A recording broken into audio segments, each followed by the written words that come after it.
Bonjour, je m'appelle Océane Bertrand, j'ai fait un master en politique économique et sociale à l'UMONS et je suis désormais chargée de recherche au département d'économie appliquée de l'ULB.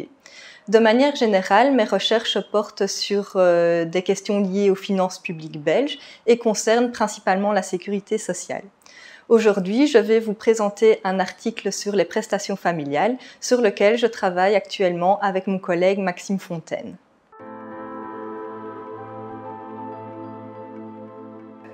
L'article porte donc sur les prestations familiales. Ces prestations représentent un budget de plus de 6,5 milliards d'euros par an et visent à contribuer aux frais d'éducation et d'entretien des enfants. Jusqu'au 1er juillet 2014, elles constituaient une branche de la sécurité sociale, mais la 6e réforme de l'État a transféré cette matière aux entités fédérées. La communauté flamande, la commission communautaire commune, la région wallonne et la communauté germanophone sont donc devenues compétentes pour l'organisation de la gestion administrative et le paiement des prestations familiales. Dans ce contexte, elles ont notamment dû élaborer leur propre politique familiale, notamment en tenant compte de la situation sociale des enfants domiciliés sur leur territoire. L'article examine donc les 4 modèles de prestations familiales actuellement en vigueur dans les entités fédérées afin de mettre en évidence les principaux enjeux pour les familles. À Bruxelles et en communauté germanophone, tous les enfants ont basculé dans les nouveaux modèles, sauf ceux désavantagés par les nouvelles règles. Par contre, à Bruxelles et en Wallonie, les nouvelles règles s'appliquent uniquement aux enfants nés après la réforme. Par conséquent, le modèle fédéral, en vigueur jusqu'à l'instauration des 4 nouveaux modèles, continue d'être appliqué à certains enfants.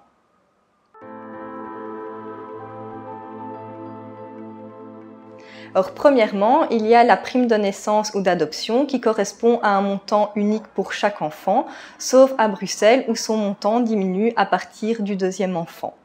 Deuxièmement, l'allocation mensuelle est composée d'un montant de base qui est relativement similaire entre les entités fédérées. En Flandre et en communauté germanophone, il s'agit d'un montant unique pour chaque enfant, alors que la Wallonie a décidé d'appliquer un montant plus élevé à partir de 18 ans.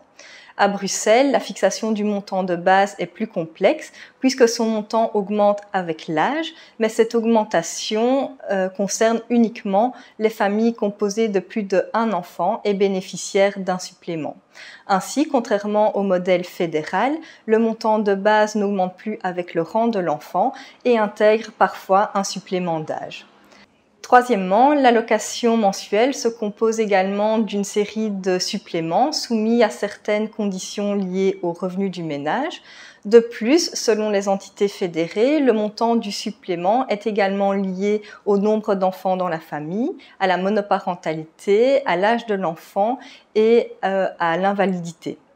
Par contre, en communauté germanophone, les suppléments ne sont pas liés aux revenus du ménage, mais sont octroyés aux familles bénéficiaires de l'intervention majorée et aux familles nombreuses.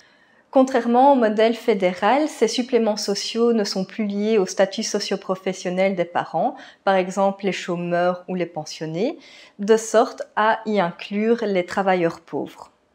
Et quatrièmement, la prime annuelle qui prend la forme d'une prime de rentrée scolaire.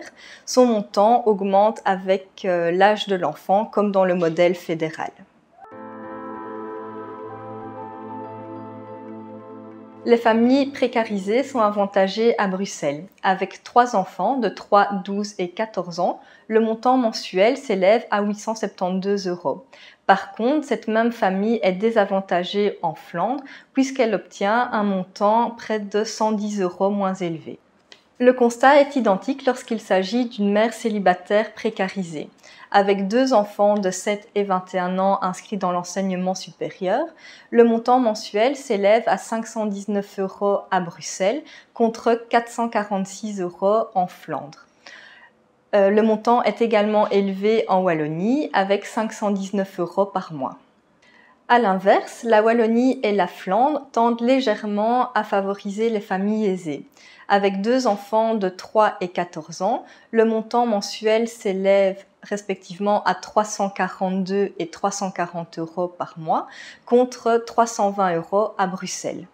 Les familles nombreuses sont quant à elles favorisées en communauté germanophone, avec 3 enfants de 3, 12 et 21 ans inscrits dans l'enseignement supérieur. Le montant mensuel s'élève à 616 € contre 497 € à Bruxelles.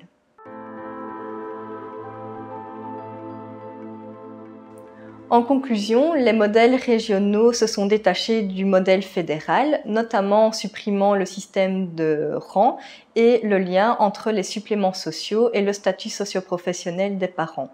De plus, certaines entités fédérées ont apporté une importance plus particulière à certains aspects de la politique familiale.